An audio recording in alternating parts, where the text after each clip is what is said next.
Hello বন্ধুরা, কেমন আছো তোমরা সবাই? আজকে আমাদের বাড়িতে বিরিয়ানি হয়েছে রাত্রিবেলা।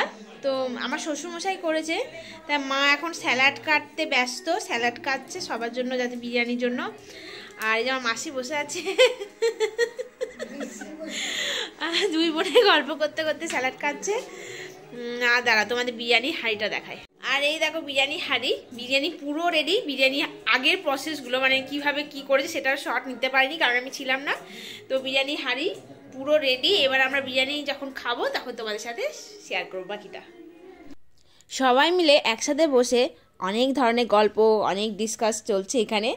তাই আর মাঝে কখন খাবে সেই সবের প্রসেসও চলছে। এবার আমরা খেতে যাব। তো ফাইনালি তোমরা দেখতে পাচ্ছ যে হাঁড়ির ঢাকা খুলে গেছে। এবার বিরিয়ানিটা দেখতে পাচ্ছ উপর থেকে তোমরা। এবারে আমরা এক এক করে সার্ভ করব, সবাইকে দেব, আর আমরা খাবারটাকে ভীষণ এনজয় করব। একটা টেবিলে তো সবার হবে না, তাই এই টেবিলে বাবা, মেসো, আমার ভাই, বোন আর আমার বর এই কয়েকজন বসবে, আর তারপরে আমরা বসবো। তো এরা অলরেডি বসে পড়েছে, খাওয়া স্টার্ট করে দিয়েছে। বিরিয়ানি খেতে ভালোবাসে না এমন মানুষ খুবই কমই আছে।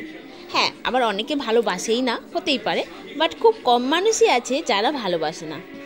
আমরা তো খুবই ভালোবাসি বিরিয়ানি খেতে। আর আমার শ্বশুরমশাই তো বাড়িতেই বানায়, তাই আমরা বাইরে খাওয়ার প্রয়োজনও নেই আমাদের। বাড়িতেই খুব ভালো হয়, আর আমরা বাড়িতেই খুব ভালোভাবে এনজয় করি, আর খুব মানে ভালো খাই বাড়িতে। চলো এবার তো আমরা ফাইনালি বসে পড়েছি। আজকের মতো ভিডিওটা এখানেই শেষ করলাম। টাটা।